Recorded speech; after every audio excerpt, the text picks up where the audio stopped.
Good afternoon.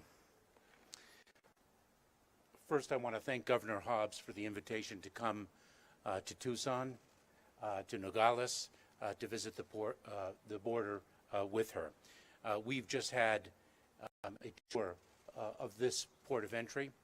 I want to thank the extraordinary personnel of the Office of Field Operations of U.S. Customs and Border Protection. This is an extraordinarily sophisticated operation addressing thousands and thousands of passengers every day, 25,000 passengers, either pedestrians or in vehicles each day, between 1,000 and 1,400 commercial trucks and over 1,000 or 10,000 passenger vehicles. It's an extraordinarily sophisticated operation.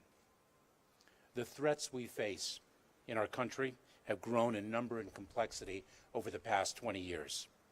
The threat of cyber attacks is now ever present. Domestic violent extremism is the most prominent terrorism threat we confront, and extreme weather events are increasing in gravity and frequency. The drug cartels have grown bigger, more sophisticated, and more treacherous. For more than 5 years now, they have been trafficking fentanyl, the drug of death. The scourge of fentanyl overdoses and accidental poisoning has been devastating communities across the country for several years. We are matching this unprecedented challenge with unprecedented solutions. We are surging resources and increasing efficiency, prioritizing smart border security solutions, and making historic investments in technology, taking the fight to the cartels and the smuggling traffickers of this drug, and doing more with our regional partners than ever before. Transnational criminal organizations operating in Mexico, like the Sinaloa cartel and the New Generation Jalisco cartel, dominate illegal drug trafficking.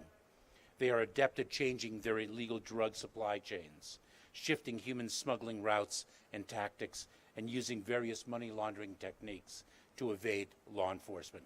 They must be stopped.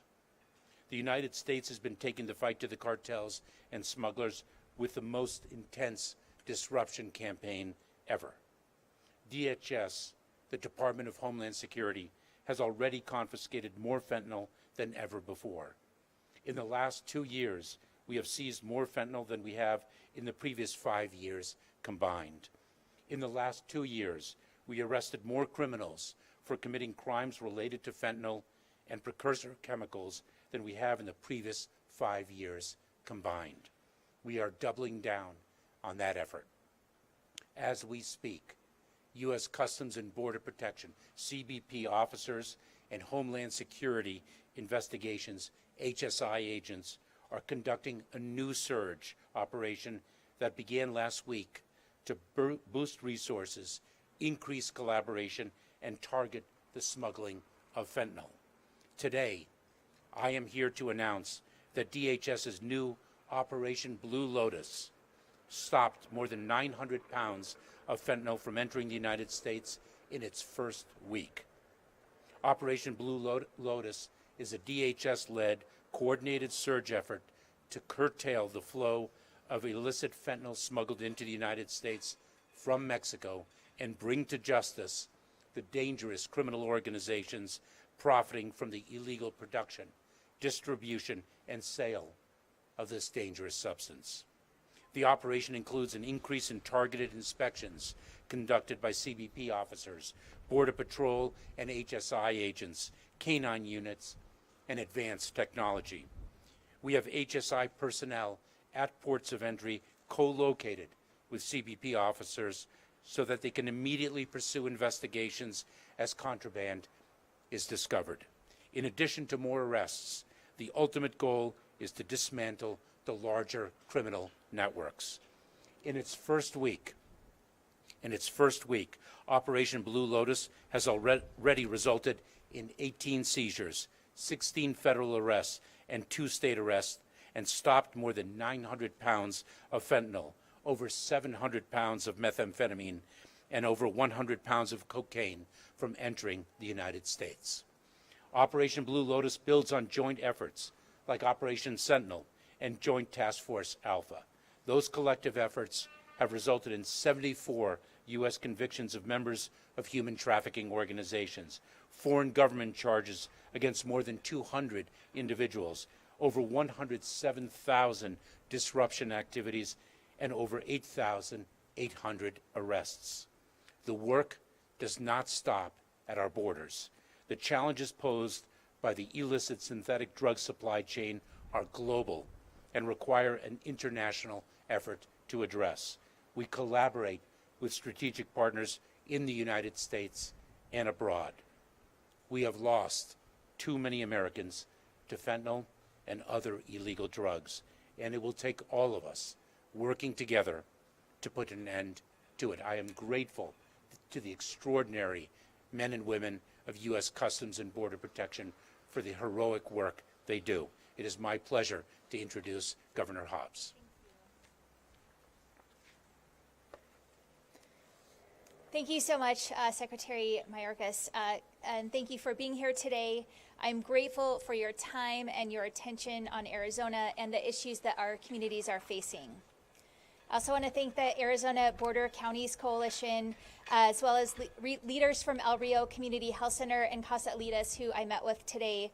We had a lot of important and necessary discussions related to Southern Arizona. Among those discussions were ways we can accelerate economic development opportunities and provide health care and resources to vulnerable communities. My administration is meeting with a wide range of folks because we understand that there are so many people working on these issues. My visit wouldn't be complete without addressing the fentanyl crisis that we just heard a little bit about. Last year, 1,773 Arizonans lost their lives to opioid overdose. Nearly all of these cases involve synthetic opioids like fentanyl. The only way out of this crisis is through partnership between state, local, tribal, and federal governments and stakeholders. In recent years, Arizona has taken major steps to prioritize access to information, tools for harm reduction, and substance abuse treatment. But drug supply responds to drug demand, and we need to work together to address the flow of drugs across our state, local, tribal, and international borders. Secretary Mayorkas, Arizona is ready and willing to do everything it takes to keep our communities safe, and I look forward to partnering with you and our counterparts in Mexico to secure our ports of entry and to advance policies that address the root causes of drug abuse and trafficking. Thank you.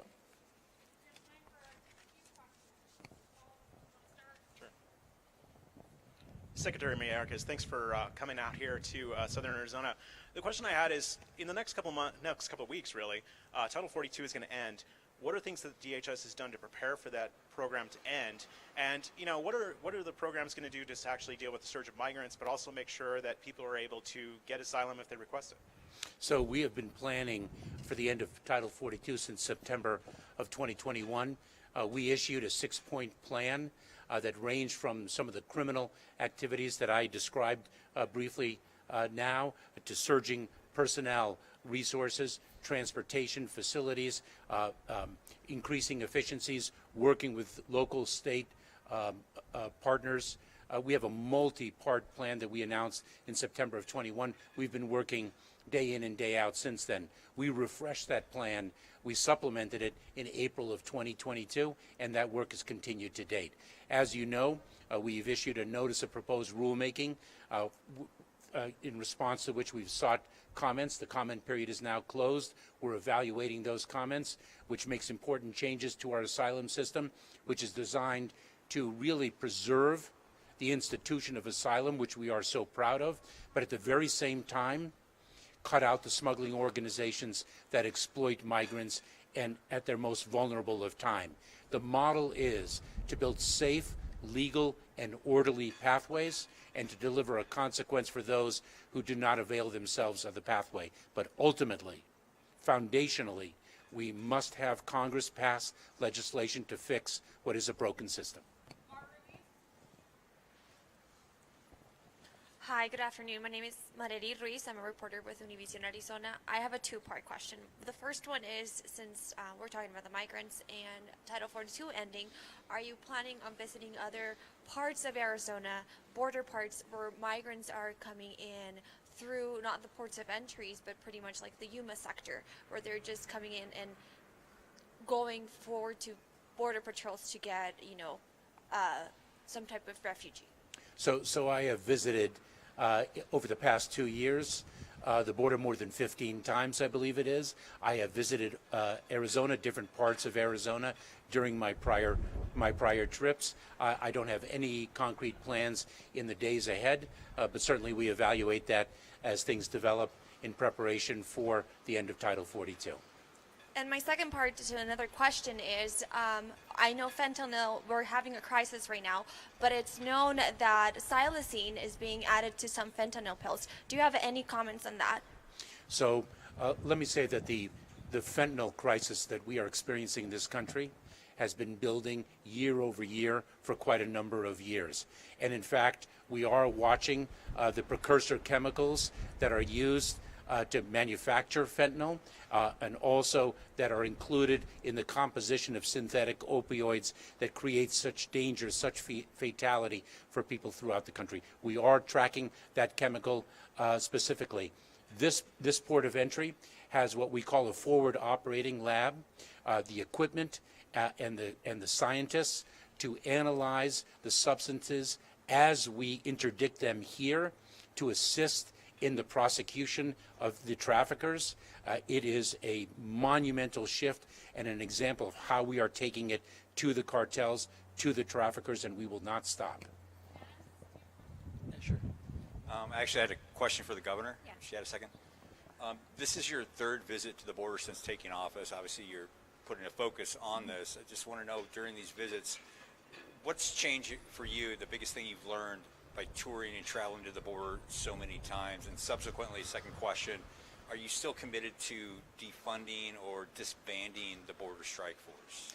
Sure. So I think more than anything, my visits to the border and talking with community leaders has just reinforced what we already knew, that we need partnership to address the many complex issues we're facing as a border state and that our border communities face. I'm grateful for the Secretary for joining me here so we could talk about ways to partner with the federal government on this issue. In terms of the Border Strike Task Force, what our budget proposes to do is reallocate those funds where they can be most purposeful. And I've said this before, recent reporting has indicated it's not a force, it's not striking at the border, so we can repurpose those dollars where they can be most beneficial in terms of coordinating law enforcement response at the border. Secretary Mayorkas, thank you. Thank you. Question for both the governor and the secretary. Governor, you said you met with humanitarian organizations, including Casa Alitas, today. Are there plans to build a second facility down in southern Arizona to deal with the influx of migrants expected with the end of Title 42? And Secretary, if you have some comments, please feel free. I'm not aware of those plans. We had an incredibly productive meeting with Casa Alitas and a number of organizations that, to the governor's critical point, evidence the power and the capability of partnership. No one organization can do this alone.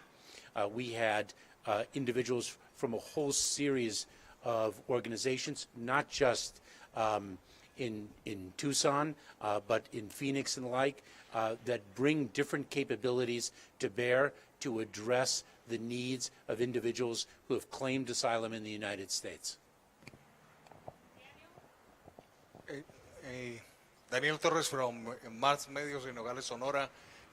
This is a two-part question as well. The first one is, from the Mexican side coming to the U.S., we are seeing a lot of people get into the borders to try to get through the border with the CBP-1 app for the asylum seekers. Is there any plan, or do you have any numbers that you can share about the efficiency of that process? How is that process going? So let me give you an example of the efficiency of the CBP-1 app. And let me take a step back and share with you the history of the CBP One app. When we first took office, when President Biden first took office, what we inherited was a completely dismantled immigration system, and we saw tremendous tragedy and trauma all along the border. And one of the things that we did see was a camp where people were suffering very acutely in Mexico, in Matamoros. And we used the CBP One app as a way for those individuals to make an appointment at a port of entry, using community-based organizations in Mexico to allow them to travel safely to that port of entry, and we closed down that camp. Picking up on that model, we have now used the CBP One app to process individuals who qualify for exemptions from the Title 42 order. We are now processing approximately 740 people a day through that exemption process using CBP One app. It's a powerful example of its utility and efficiency. Hi, question for the Secretary. Hi, Governor. Secretary, I'm Stacy Barchinger. I'm with the Arizona Republic newspaper out of Phoenix. I wanted to ask you about, our prior governor, Governor Ducey, was frankly very critical of your leadership. We never saw you and him together down here at the border. We've elected a new governor who has pledged today and previously to be a partner with the federal agencies to combat the crises that you guys have mentioned here today. I wonder if that shift in tone is significant for you and what it means in terms of working together going forward. I'm incredibly grateful for Governor Hobbs's invitation to come to Arizona. As I mentioned, it's not my first visit. Immediately when Governor Hobbs took office, she extended that invitation to me. We spoke. I think it's a powerful example of what we can do together when we work together. There is strength in partnership. We can deliver results when we work together. Collaboration is the key to address very, very complex challenges that have persisted for years and years. Let me end by saying that I hope that partnership is something that we can extend as we reach arms out to Congress and seek to work together to formulate legislative solutions to address what is fundamentally a broken immigration system. Thank you very much. Thank you all.